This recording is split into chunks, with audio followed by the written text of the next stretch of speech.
got this? We got this? I think so. All right.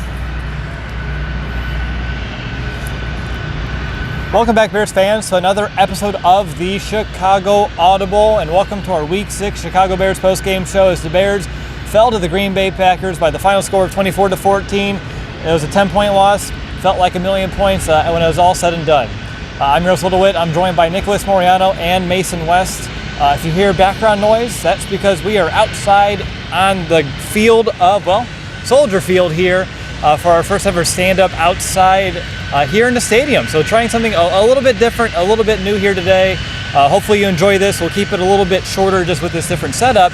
But Nick, what was like the deciding factor in this game? Why did the Bears end up losing? I think the biggest thing, we talked about this when we were in the press box, Will, is after that Justin Fields interception, the Bears went 4 consecutive punts while the Packers went on a touchdown drive following the interception. They went for a field goal. Then there was a kneel down right before half.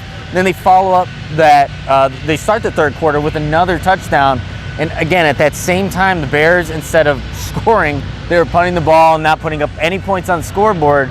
And we talked about it. You need to score points against Aaron Rodgers' Green Bay Packers. The Bears just didn't do enough of that today. They didn't, and at that point, the Bears had all the momentum in this game. That interception, I blame the officiating, and I know, Nick, we don't usually do that here on this podcast, but that no call on the offsides where Justin thought he had a free play, everyone in this stadium thought there was a free play to be had there, so he chucked it to the end zone, intercepted, and from that moment on, Green Bay did seize momentum. But Mason, how about you? Do you have a different, deciding factor in this game? I mean, really for me, a little bit of that momentum, but then also a little bit of that swagger. So you could just tell Justin was a little different after that interception, right? Like, he wasn't necessarily standing in the pocket quite as long. Mm-hmm. He wasn't attacking downfield, right? And there were a lot of sacks that occurred. And when you have that kind of a play where you're not necessarily sure, did I make the right decision? Should I have pressed it? Did I cost my team points? You're going to act a little different. Now, he rebounded and he got a touchdown to Darnell Mooney, but you really felt there was that shift throughout the rest of the game. Yeah, you really did. And we'll just jump into our opening drive here, my monster moment of the game. And it's going to be that 41-yard pass that Aaron Rodgers had after the Bears were able to close this game to a 3-point game in the fourth quarter.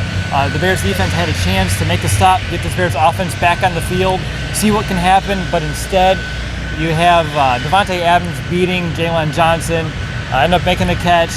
Eddie Jackson with a no-effort tackle as well. Luckily, Adams stepped out of bounds. Didn't matter, though. A few plays later, Aaron Rodgers scrambles in for the touchdown to put the Packers up 10, and ultimately being that final score, 24-14. But that's my monster moment of the game, just because the Bears did have a chance after that offensive drive that the Bears were able to muster with Justin Fields prior, which I'm excited to talk about that here in a moment. But still, the defense not showing up when they needed to in the most crucial moment, unfortunately, has been the story of this series as of late. So that's going to be my monster moment of the game. Nick, do you have an opening statement? Well, it was a lot what I said earlier. It's just in this rivalry, and especially when you play Aaron Rodgers, it's like each drive is crucial. It's not like you can take a play or a series off. And that's what the Bears really did in those 5 consecutive drives I was talking about. After that interception, it was different for the Bears offensively. Just they struggled to get downfield, and once they did that, it kind of swung momentum in the Packers' favor. And you saw, obviously, towards the end of the game, the Bears, yes, they still were trying to run the ball with Khalil Herbert, but that wasn't going to be what was going to get you back to this game, being down what they were. So really, it's not executing on the drives that you were given, and knowing Aaron Rodgers is the quarterback on the other side, you have to. And that seems to be the common theme, usually, this Bears-Packers rivalry. It's Aaron Rodgers putting pressure on the Bears offense, and usually, despite who's the quarterback, that offense can't just really take that pressure and turn it to points. So that's ultimately what led to the Bears obviously losing this game. Mason, how about you? Do you have a stat of the game? I know we don't have the box score in front of us. Is there anything that you remember that stands out? Are you going to just take note of all the different beer cans we see? The over-under is probably about 500 based off of just my glancing around here, but any stat of the game that stands out? For me, the one that I really remember is Khalil Herbert. 19 carries for 97 yards. You really could have rode him to a win here, right? If you had a couple of other things go your way, if you had that momentum, if your passing game was where you wanted it to be. But to have someone like that, Khalil Herbert, a rookie, 6th round come in and put up 97 yards on a defense that, yes, is not necessarily top half of the league or anything of that nature, but still, that's huge. And there's big shoes to fill with David Montgomery, and Herbert did that today. He really kept the Bears in the game. Like that first drive, that was huge. And he actually had a second touchdown called back, and luckily the Bears were still able to score. But what Herbert did today was pretty fantastic, and I said this earlier, I feel like a proud father. As you should there, Mason. I'm surprised he didn't go with like the Bears defense in the red zone. Every single time Green Bay entered the 20, the Bears did allow the Packers to score 3 touchdowns, only 1 field goal for us. And for this Bears defense that entered this game top of the NFL in the red zone over the last 3 weeks, only allowing teams to score touchdowns on 27%, we needed them to be on their A game here today. Limit those points. It didn't happen. But I'll digress. Man, I hate losing to the Packers. I just wanted to say that now as a segue into our second quarter here to talk about this offense. I know Nicky kind of hit on some of the struggles, but man, it pains me. It's like a little over an hour since this game's ended, and I'm still super deflated. Just the continued losses to this team, as well as this rivalry being as lopsided as it is. And I'm sure Bears fans can agree with me on that one. Getting into the second quarter, though, let's talk about this Bears offense. Nick, when things were working, what was it? Was it just heavily being and leaning on a Khalil Herbert? What was the reason behind the success, at least early on, and then also what we saw down the stretch? Because they did have a good, nice scoring drive to close this game within 3. It just was not enough here today. Well, what you saw from the Bears offense on the 2 scoring drives that they had, there were some explosive plays that were happening. You look at the first drive, the Bears it was that Sam Mustipher fumble, and the Bears are actually able to overcome that. And you do that by getting an 11-yard reception to Darnell Mooney, then a 20-yard reception to Allen Robinson. They eventually get down the field, score a touchdown. And then you look at their second scoring drive, you find Allen Robinson for another 20-yard gain. You have Kmet, finally an explosive passing reception for Cole Kmet for 21 yards. And Justin Fields even scrambling for a good gain on 14 yards. So you had some of those bigger chunk plays, and you can take away from that as being a positive because the Bears were able to get some of those, and the Packers defense was actually pretty good in the passing game of limiting those bigger plays downfield. So that's what you see as a positive from even Justin Fields capitalizing on those plays, and guys like Cole Kmet who haven't really done much all season, they were able to capitalize on those. Yeah, that's a really good point. The chunk plays were big for this Bears offense today. I like the fact that we had a couple 3rd and shorts that Justin didn't just take, the gimme yards and pick up the first down. Instead, he took some shots. There are 2 different 3rd and 3s where he found Allen Robinson for a 20-yard pickup. And being a Bears fan, as long as we've all been Bears fans, we've seen quarterbacks and this Bears offense in general, doesn't matter who's playing QB, who's calling the plays, throw it short of the sticks all the time. So to see us push the envelope a bit and find some of these explosive plays and take advantage of the defense playing up a bit was, again, a little bit of a positive that I wanted to highlight here. Mason, I asked Nick about a positive. What was wrong with this offense when things were going bad? I'm still frustrated that they had 2 chances before and after the half to kind of get some points, and they were in an advantageous spot but unable to capitalize. It was a lot of the little things, some of it being penalties, right? Whether they were earned or sometimes not earned. There were a couple of times where, honestly, yes, the Bears dropped the ball. Sometimes literally, sometimes figuratively. So there was a lack of separation from the receivers, right? There were times where Justin did have time to throw, and from the press box, we could see you had to have a perfect throw to fit into some of those windows if he ripped it off. He chose not to. Makes sense based off of the interception he had earlier. He might have been a little shook on that, and that's okay. But we saw that the opposite, really, with the Packers, right? Where they were able to, Aaron dumped it off to one of his playmakers, and they then made a play. We saw that on that 1 touchdown play, where short pass, made a play afterwards. And who on the Bears currently in the wideouts is doing that? Damiere Byrd had 1 target, and he dropped it. Also, he's blocking again on a tight end screen. Don't know why that's happening. And the problem is, when Justin does attack downfield, it's either a really nice pass or he's throwing it out of bounds and overthrow. There aren't a lot of the intermediate right now. Like, hey, let's throw a 4-yard slant and see what comes of it. So now you're stuck in a 2nd and 10 instead of potentially, a 2nd and 6. So it'd be nice to see some scheming to get some of those little chunk plays and then the home runs. Yeah, no, very well done and said there, Mason. Let's talk about Justin here real quick, because I thought this was a game that just encapsulates what it means to be a rookie quarterback in the NFL. There were some serious growing moments for Fields, as we've seen throughout most of his games here so far this season, but also throws and just moments that make you know that this kid, as Mason, how would you say it? is different. Yeah, built different. That's the exact quote that I was trying to put you on a spot there for. But I go back to that scoring drive that the Bears had to make this a game in the fourth quarter. Justin Fields was a perfect 5 for 5. I think he had 64 yards, and 14 of which came on the ground. So him being able to make all those completions, make all the throws, and then finding ways to use his feet to burn that defense and make this a ball game late was awesome. There was a bunch of throws that had all of us turning heads, looking at one another in the press box as he continues to show off that arm strength and that accuracy, threading the needle. There's a few balls I had no idea how I was able to complete those. But then there's those moments, whether it's to delay a game after the challenge. On top of that, maybe being a little too indecisive in the pocket as well, which is allowing him, he doesn't know if he wants to run or throw it. So then he's also making some mistakes in that regard. But Nick, if you had to grade Justin Fields' game overall today, I know going up against Aaron Rodgers is a Herlichian task. I think that's how you would at least closely pronounce it. What would you grade it? That's a really good question, because you did see some of those throws, and I'll just bring it up because I know it's going to be all over Twitter at some point. The Kenny Clark, where Allen Robinson's running down the middle of the field. It's not. Is it an impossible throw to make? I don't know if I would say that, but it's a difficult one. Yeah. And we know Justin Fields has the arm strength and can definitely get it down there, but there was behind that pressure behind him, and he was able to get the first down with his legs. So you saw a bunch of good here. To answer your question, Will, I think I'd give this probably maybe a B-. Okay. B-. I don't, you saw some of the, it started early on, the very first drive. You saw a bunch of those throws to the sideline where you need that arm strength, accuracy, and was able to deliver.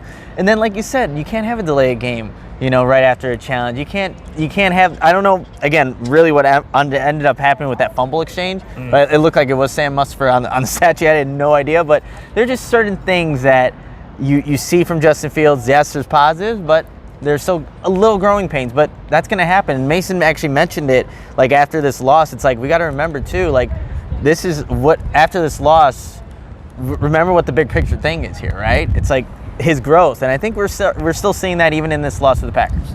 Agreed. He, I think in the fourth quarter, really stood up and was able to just make those throws, make those plays. It's just in between, there's some hit or miss here. But I want to go to Mason. What's your grade for Justin Fields here today? I'm a little lower than Nick. I'm at a C+ for today. We did see some really good stuff scrambling with his legs. We saw a couple that throw to Mooney, which was, to be fair, wide open. And he did have a couple nice, fit in some windows. So there's that one to Allen Robinson between two defenders, which was just beautiful. There's not that many quarterbacks that can make that play. But there were a lot of rookie mistakes. You guys have said it. And I think we saw it in that last drive of the fourth quarter when, the game was more or less over, but if you could get a quick score or something, right, maybe you can get an onside kick and have a chance.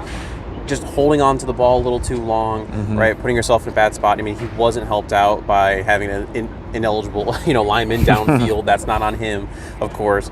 But the good quarterbacks overcome, right, some of those mistakes, and the good quarterbacks make players around them better. So far, that's not where he's at right now. And like Nick said, I did say that earlier, where you have to remember what this is. The team that's currently around Justin today is not the team that's going to be around him a year from now, whether that's, for the better or for the worse. So this is all about, can we develop the young players like a Justin Fields, like a Khalil Herbert, all those things. And like you said, Will, he did overcome some really good adversity, and we saw some growth within the game.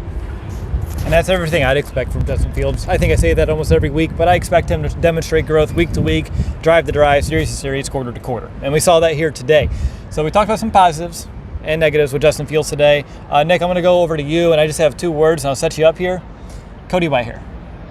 Oh, it was a rough day. Well, there was so many plays where I'm like, oh, that's Cody Whitehair again. There's his guy going by him. So you can't have your veterans on your offensive line play like they do. And this was in a Packers defensive line that was completely dominant, right? In terms of the players that they have. And you saw Kenny Clark, and the guy that they have that can disrupt, plays, was doing that consistently against Cody Whitehair. So you can't have that, and that kind of equates to what Justin can or can't do on a given play. And if you're getting beat right off the snap, it's tough, Will. But yeah, it's not one of Cody Whitehair's better games for sure. And a rival game, division game, you want to see those guys kind of step up for these tough games.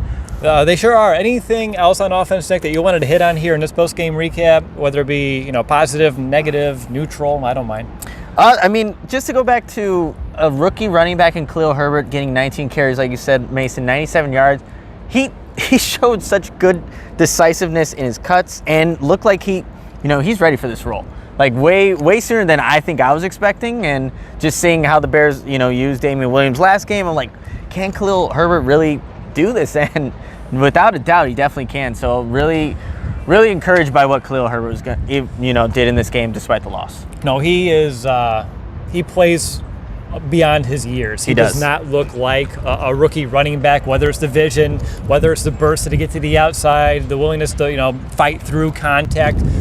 I can go on and on, but that's Mason's job. Regardless, you're right. He doesn't look like a rookie out there. Mason, how about you? Anything else on offense that you want to hit on today that kind of tells the story of what we saw here today? At the end of the day, what's the hierarchy? Who is your third, fourth weapon, right? Because you're the top, and that's the thing too. With the Packers, they were missing their top two secondary players, and then Savage went out too. So we're missing him on the back end, which is ridiculous that the receivers couldn't do better. But let's after Mooney, after Robinson, after now in this case right now Khalil Herbert, who's that other person when they decide we're going to take away those people? Who's the person that's going to step up? They tried having Burry do it a little bit. He couldn't. Komet had just a handful of catches. He didn't really do it. Goodwin, he drew that pass interference on that first drive, so that was fantastic. But where's that next step? Where's that next person coming from? Because the good teams have that, right? And they don't have to make a play every time. But when you take away the top options, you have to be available. Awesome. I think the only other thing I wanted to mention here about the offense, it's just the unfortunate is that even though there were instances where they were able to kind of overcome mistakes or setbacks for the majority of this game, they were unable to in this one. And as much as we were talking about Fields and the up and down, I don't think he had a ton of help from his receivers for the majority of this game. Like, at least watching it from the view that we had, I didn't see a lot of receivers consistently open on balls, plays that he was holding the ball longer than I would like. He didn't really have anywhere to go. So either he has to throw it away or tuck it and run. And with the shots that he's been taking, ideally maybe just throw it away, live to fight another day here. But fellas, let's move into the third quarter of this recap, and let's talk about this Bears defense. And Nick, I know you were excited about the Bears' ability on offense to make some big explosive plays, but I'm sure you're equally, if not maybe more disappointed in the defense and their inability to stop him from Green Bay. I think every single scoring drive that the Packers had, at least a touchdown drive from my recollection, there's at least one play that went for 25 or more yards, whether it be on the ground or whether it be through the air.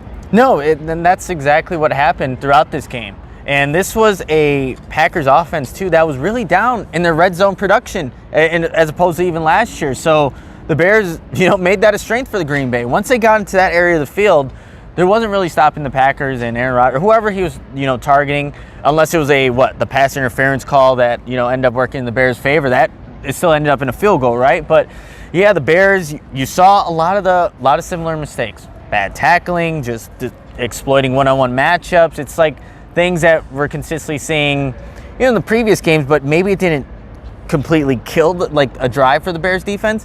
When it's Aaron Rodgers, when it's the Packers, it does, because when you have those kind of guys that can do that consistently and have been doing it to you as, for years now, they find those ways to capitalize, unlike what the Bears, offense was able to do in this game. So, yeah, the defense did not come up to the challenge against their rival today.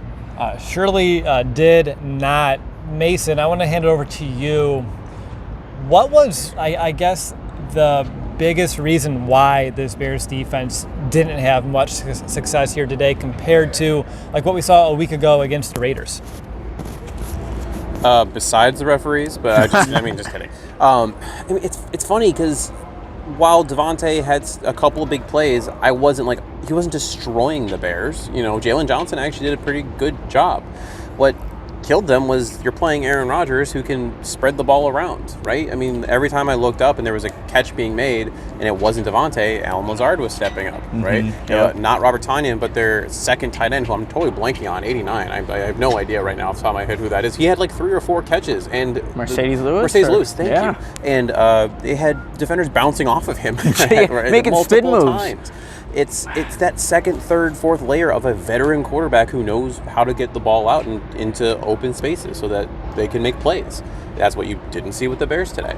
So, yes, you're able to take away Devontae, which is what we asked for, right, in our preview episode. And actually, the Bears did pretty good holding Aaron Jones back initially. He had broke off a couple long runs.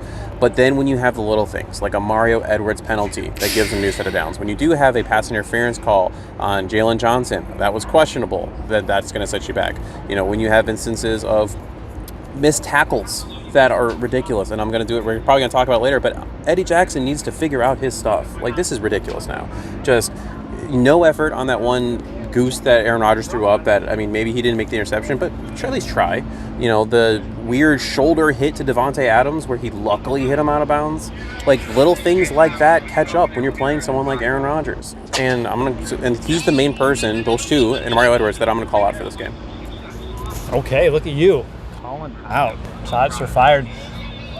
Nick, how about you? Because Mason had a good point. Like, I was just browsing the stats here on my phone as he was talking, like, we only allowed Rodgers like 6.5 yards per pass. That's respectable. I can handle numbers like that. I was a little surprised that the Packers were able to run it as well as they did here today. Having Akeem Hicks back, Eddie Goldman now in his third game.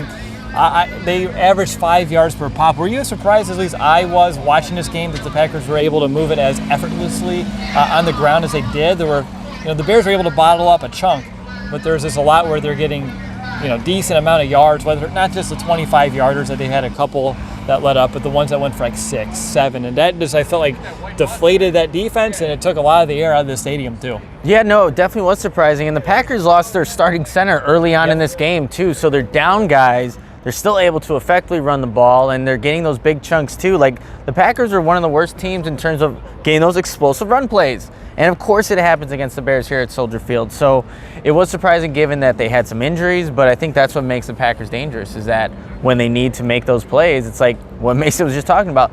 There are guys that just step up. They just step up when they need to, and when A.J. Dillon is carrying a couple Bears, bouncing off tackles, it is demoralizing. And I think that, again, equates to what this Bears defense couldn't do collectively. Is it goes back to the tackling. It goes back to getting, like, when they have a good stop on first down, there are a couple times on one of the later drives where it was 1st and 10, give up no yards, whether it's an incomplete pass or make a tackle in the backfield. 2nd and 10, you get a 30-yard pass to Devontae Adams. 2nd down and 10, there was another opportunity where Lazard beats one of the Vildor on a slant route. It's like you win on a first down, and then they just hit you really quickly on 2nd down. So that's a Packers offense, though, and I think what they did offensively just was better than what Sean Desai schemed up throughout the week. So, yeah, and Desai and this defense did a great job on 3rd down, only 2 of 8. And the problem is what you just said. You only force 8 third downs in the entire game. And once you allow Green Bay in the 20, if you're giving up points, and in this case, more times than not, 6, it's going to be a long game because the Bears offense can't play in a shootout form, and I don't think 24 points is considered, a shootout by any means, but for this Bears offense, yes, it's more than enough. We still, again, Mason, the magic number is 20. Can the Bears top it or not, or surpass it? The world may, well, we know. The answer is no. There we go. The answer is no. Outside of that, though, Nick, I wanted to get your thoughts about Xavier Crawford playing in the nickel, just real quickly, because that surprised, I think, all 3 of us when we saw that here today. Yeah, I think the first play he comes in and gets beat. Like the very first play, like, there's Xavier Crawford, and there he gets beat. Yeah, that was interesting because I think Duke Shelley had been playing, pretty decently each week. So I don't know what happened with that decision. I don't think there was an injury or anything. That definitely didn't show up on the injury report, but that was definitely interesting because you definitely see, like, who's 21 out there, and then he gets beat by beat by one of the Packers wide receivers, and then you're like, oh, it's Xavier Crawford. So yeah, that was interesting to say the least.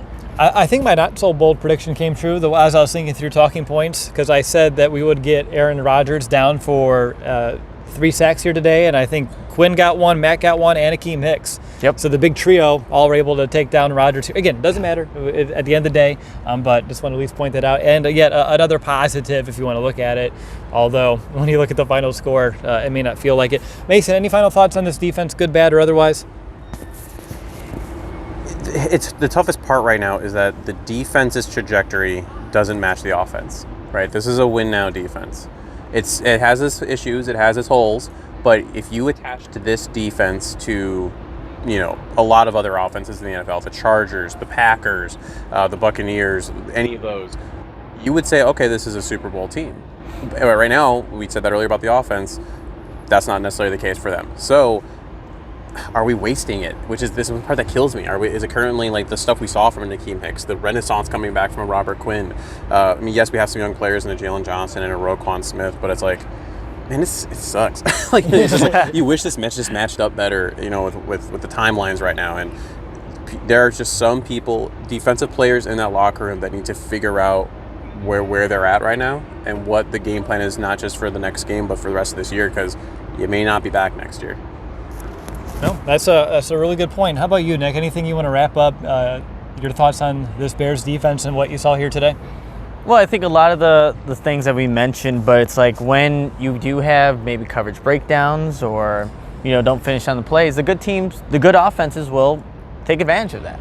And, you know, the Raiders couldn't do that a week ago, but Aaron Rodgers can. And this is where the schedule gets, you know, it was bad at first, but now, hey, there's Tom Brady. Yep. Tom Brady's next, and you know you're going to have the Baltimore Ravens in a couple of weeks. Like, there are some quarterbacks that will tear you up if you give them the advantage, the opportunity to. So I'm really curious to see how this Bears defense can respond to this game and see what they go moving forward. But it's going to be a tall task, and we'll see what happens with them. Yeah, they have a Bucs team that had 10 days with some extra rest to prepare for this defense, and Tom Brady's playing at a good level. The whole offense is. And Antonio Brown. Exactly. It's going to be an interesting week to kind of preview all of what's coming up.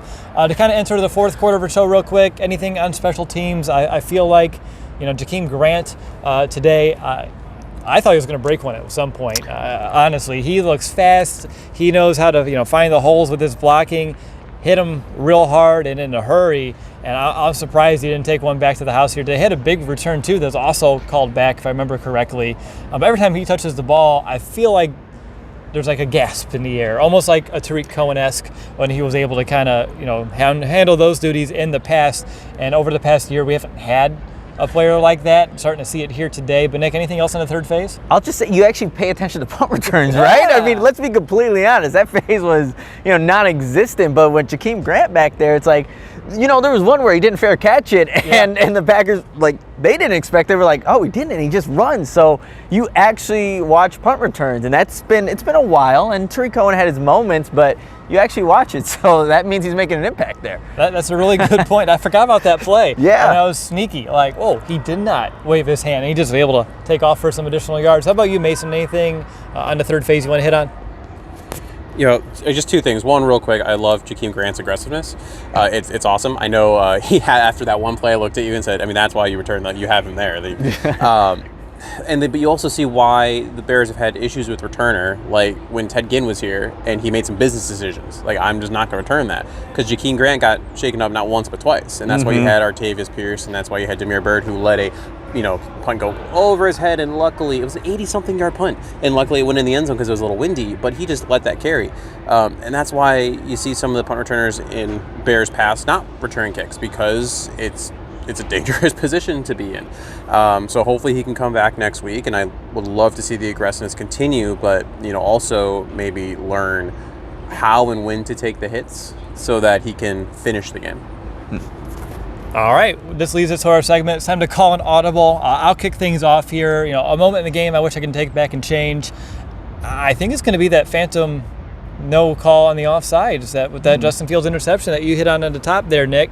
Without that play, again, the Bears had all the momentum there, and after that, the Packers were able to take that intercepted ball and march it down the field, score their points, and it felt like it was heavily in favor of Green Bay for the entirety of that game. If I wasn't going to do that one, I'd probably go back to the last series before halftime, where I forgot which one of you, but it felt like the Bears were playing for a field goal and not being as aggressive as they should have been, with a little over 2 minutes left in the half, to be able to kind of either tie it heading into the halftime or maybe even taking a lead, because you do get the ball after half, and they could have done a 2-for-1 and actually end up on the other side of this thing, I believe, if that is able to come to fruition. How about you, Nick? What would you change in this game and why?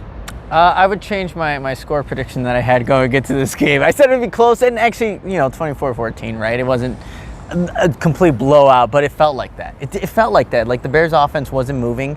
And I'm going to reference that sequence of 5 drives where it was the interception, 4 punts. Yep. You have to just do something different schematically and just to establish some kind of offense. And you know what I take back? Maybe I think the delay of game that eventually led to the sack that got the Bears out of field goal range right at the end of half.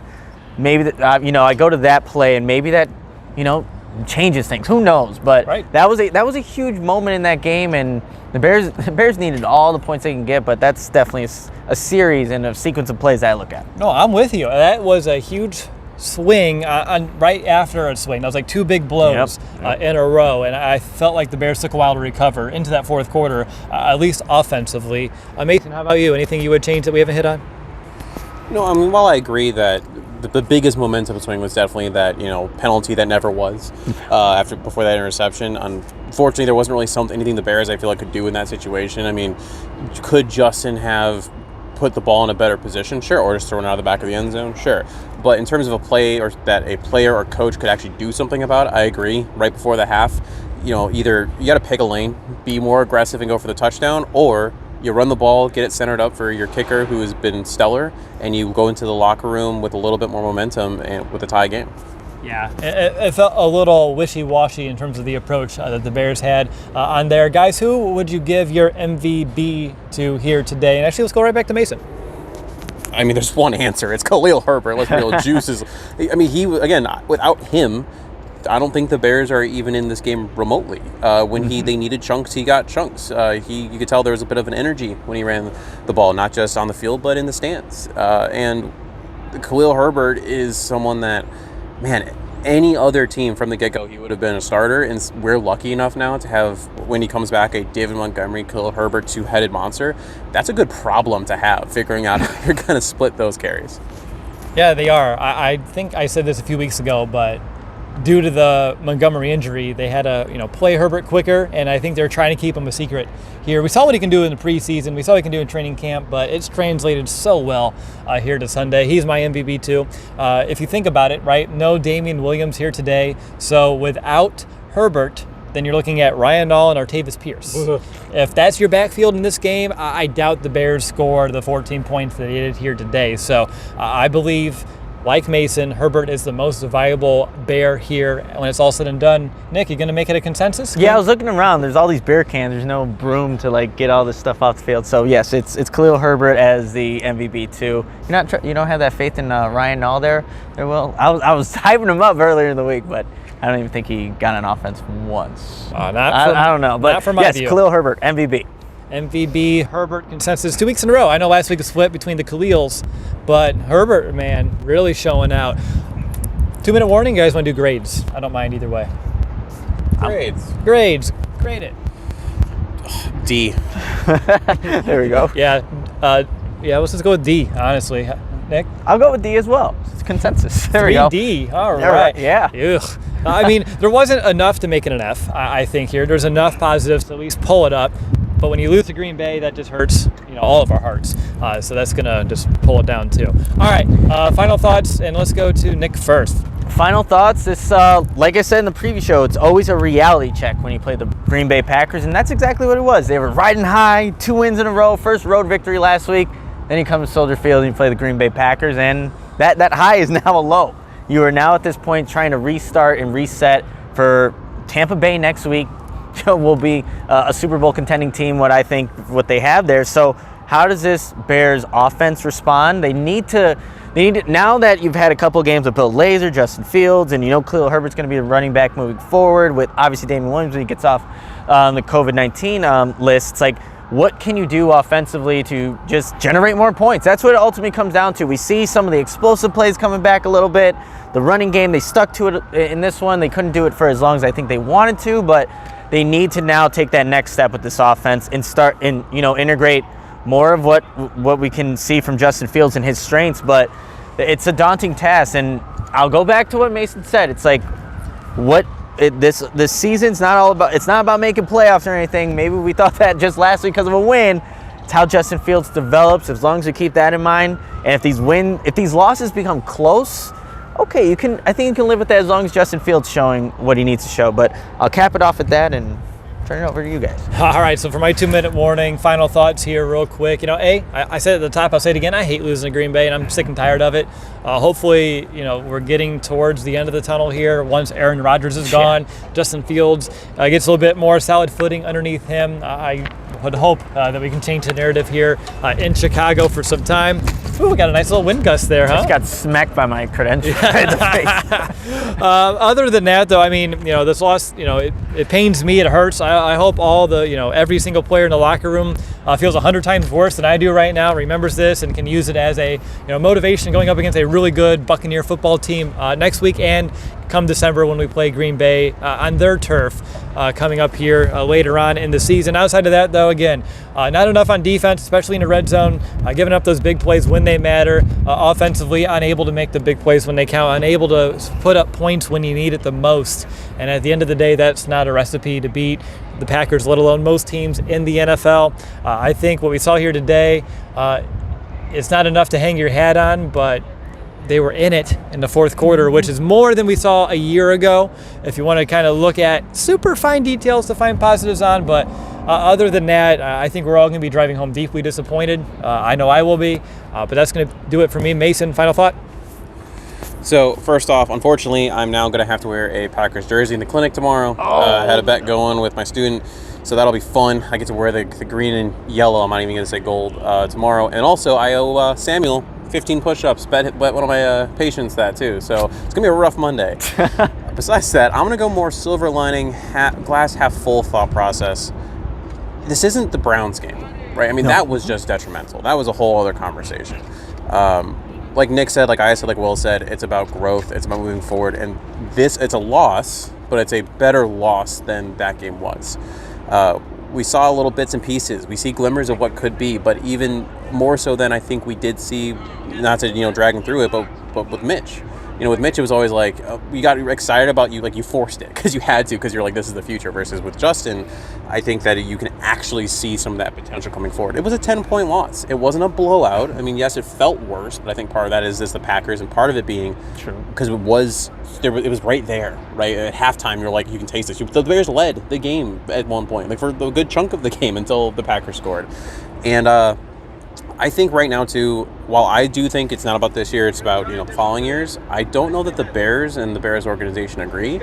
And I think that there might be a change coming, maybe, to bring some help to the Bears offense. That's just my guess. Ooh, making guesses. I like it a lot. Yeah, can you take me back to the first quarter when the Bears scored in the opening drive? The defense is firing on all cylinders, taking down Aaron Rodgers consistently. That pressure. This place was electric at that moment of this afternoon, and I wish I had a time machine to kind of go back and bottle that energy. It's hopefully something we can live more in our future. But that's going to do it, Bears fans. Thank you so much for watching this episode or listening to the podcast. I'm sure the audio quality with these mics and being outside in the wind. So thank you for bearing with us throughout it all as we do something a little different outside. We haven't done an outside podcast in quite some time. Training Camp 2019. Yep. I think it's the last time we actually recorded an episode outdoors. So appreciate your patience, understanding, and allowing us some flexibility to, flex those creative muscles once in a while too. So again, the Bears lose. I don't need to tell you that by the final score, 24-14 to the Green Bay Packers here at Soldier Field. And we'll see how the Bears rebound next week against a very good Tampa Bay Buccaneers and Tom Brady on the road. So until later on this week when we meet the opponent, enjoy your Monday. I know Mason won't, as you heard. We'll hopefully have a better Monday than him. But until next time, bear down, Chicago. I like you duck. You gotta wait for the outro. Right?